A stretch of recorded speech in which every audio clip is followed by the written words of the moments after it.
We meet again, Chevrolet. Part 2 follow-up, folks. I think it was a 2015 that we were working on, the GMC. The last video you just watched. Why in the thunder does that come unplugged so hard? Remember we had this transfer case shift motor that we determined, by we I mean I, determined that the lock portion of it was shorted internally. So, all the way from the PRFK, so the People's Republic of Korea, we got a genuine Chevrolet apple pie baseball America part right here. Part number 84109er212. We're going to open that up. They had one right in stock at my local dealer. We're going to take it out before we take this one off because we want to make sure that it's correct. So there she is.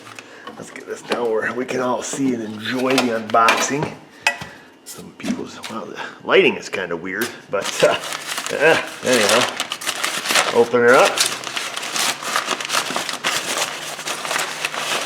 Pretty anticlimactic, but there she is. This is an S&T motif, and that's an S&T Daewoo.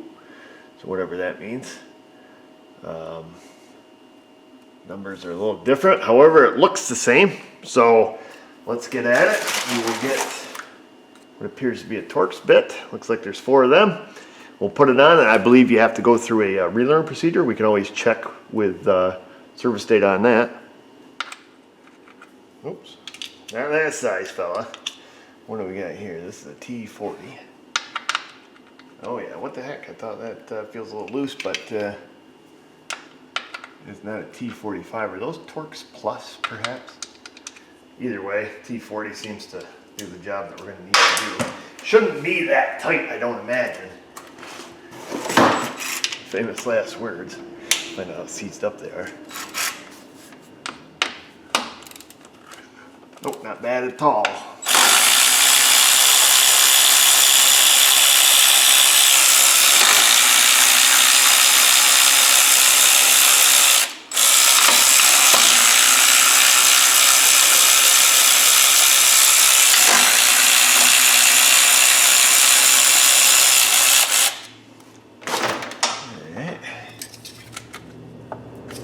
Whoop, she PP'd a little on us.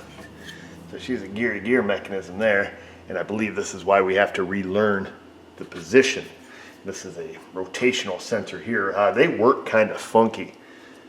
You ever get a chance and you think you're going to have to diagnose one of these transfer cases at some point, I would highly recommend getting data from this sensor and jotting it down. That's the most useful way to learn stuff, how it works. These are a pretty popular transfer case in GMs.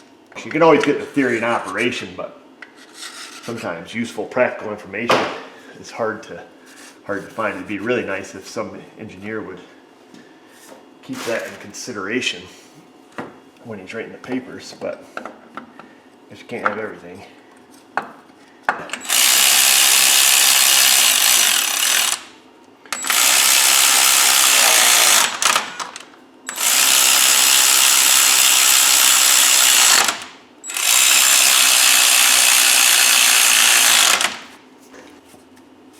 There we go. Let's get a scan tool. Before we do that though, we could also be wrong. By we I mean us. Let's see, listen.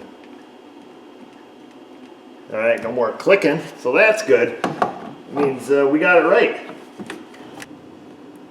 We should really look at service tape, I'm pretty sure. Let's see. I want a PQRS transfer case control module. So we'll go in there, and I believe it's a rehoming procedure or range actuator learn. There we go. Key's on, it's in neutral right now. Okay, I thought I had to leave it neutral, so it's in neutral. I think we'll hear it humming and buzzing and carrying on. We may have to step our foot on the brake though. Sometimes if you don't follow the rules on the special functions, it might get stuck in an endless loop here, but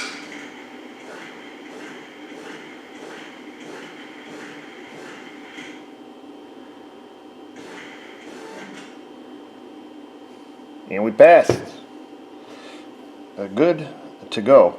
And I know a host of you folks just typed in the comment section that you want to see this thing tore apart. However, there's a core charge on this. Oddly enough, it was brand new, but must be GM is selling these cores to rebuilders, so I don't want to lose my core on it, so we're not going to tear it apart. But we can only guess, you know, where it is shorted. I'm assuming, you know, perhaps in this area here somewheres where the two metals collide. I can only envision that the lock pin itself is shorted, you know, to the case ground. An ohm meter check, I guess, could tell us that. You know, we could go from, I think the second one in was the power supply, and then I think the third one was a lock ground, and it's, you know, likely shorted to the case. But if it's not, either way, it's shorted somehow to ground, you know, that was causing our problem that we had. So that's that. Let's make sure the four-wheel drive works.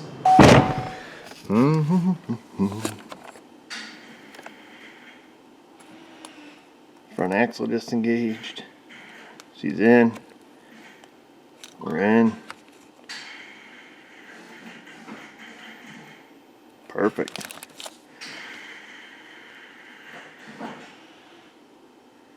Bada bing, bada boom. Everything turned back. Oh, you missed it all. When you're in 4 low, it shuts traction control and stuff off, but everything's good to go again. Fancy. Well, there you have it, folks. Fixing the battery draw in your Chevrolet. First time I ran across that one before. Maybe it's a common problem. Maybe we'll see it again, but it is something we will take, stick it in our pocket, and keep it in our memory banks and say, hey, you know, maybe when you hook your, you know, a big clue would be is battery's dead, you throw the jumper on, all of a sudden, clank, you know, you hear that noise underneath your Chevy, and, you know, maybe have your wife crawl under there and you hook up the jumper cables and say, hey, do you hear that thing clanking? I don't know, maybe it's common, maybe it's rare, maybe we'll never see it again. But one thing I don't want to see again is you not going in that comment section and leaving your comments, even if you think I need to shut up and just get to the point. Put that in the comment section, way down there. Questions, comments, concerns, subscribe, the bell ringing, the Facebook, the Insty. Just remember, viewers, if I can do it, you can do it. Thanks for watching.